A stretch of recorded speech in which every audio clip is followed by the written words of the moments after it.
Nagpapatuloy pa rin ang proseso pag-apply, pero gaya ng sinabi ko, meron na po akong application. So ako'y protektado na, no? At meron na akong karapatan na tinatawag na non-refoulement. Hindi na po ako mapapabalik sa Pilipinas kung saan ako'y nagsasabi na ako'y biktima ng persecution. Pero siguro pag-usapan natin some other time yung ating amnesty. Ngayon po, ang gusto kong pag-usapan ay yung lumabas na diffusion. Ano ba yung diffusion na lumabas doon sa investigasyon ng Senado ni Senator Amy Marcos? Ang lumalabas, ang meron lang palang na-issue para arestuhin ang ating dating Presidente Rodrigo Duterte ay isang diffusion order. At bagamat sinasabi palagi ng ating mga opisyales na sila ay makikipagtulungan sa Interpol pag nagkaroon ng red alert notice, wala pong red alert notice.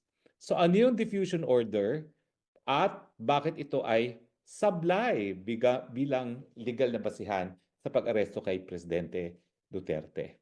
Well, unang-una po nasabi na natin na ayon sa Article 59 ng Rome Statute of the ICC, bago maaresto ang tao para padala sa ICC, dapat iharap muna sa lokal na hukuman.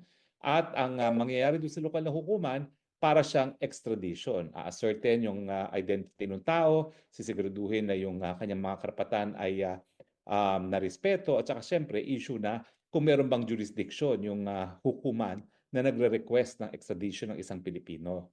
So anyway, ang sinasabi nila, Secretary Remulla, palagi nilang sinasabi, kinakailangan makipagtulungan pag merong red notice alert. Kalokohan po yun. Kasi malinaw naman po na ang red notice alert ay hindi siya international warrant of arrest. Yung pagpapatupad po ng red notice alert ay sang-ayon pa rin sa lokal na batas.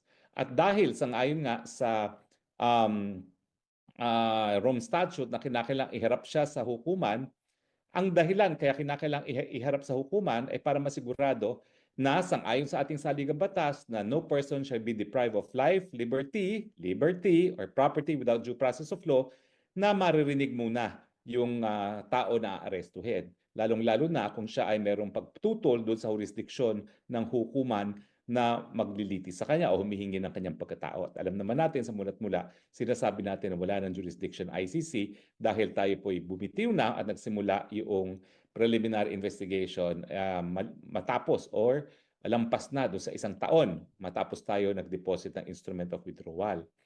Ang nakapagtataka, bagamat paulit-ulit nilang sinasabi na tayo ay susunod at makikipag-cooperate para ipatupad ang red notice alert, wala palang red alert notice.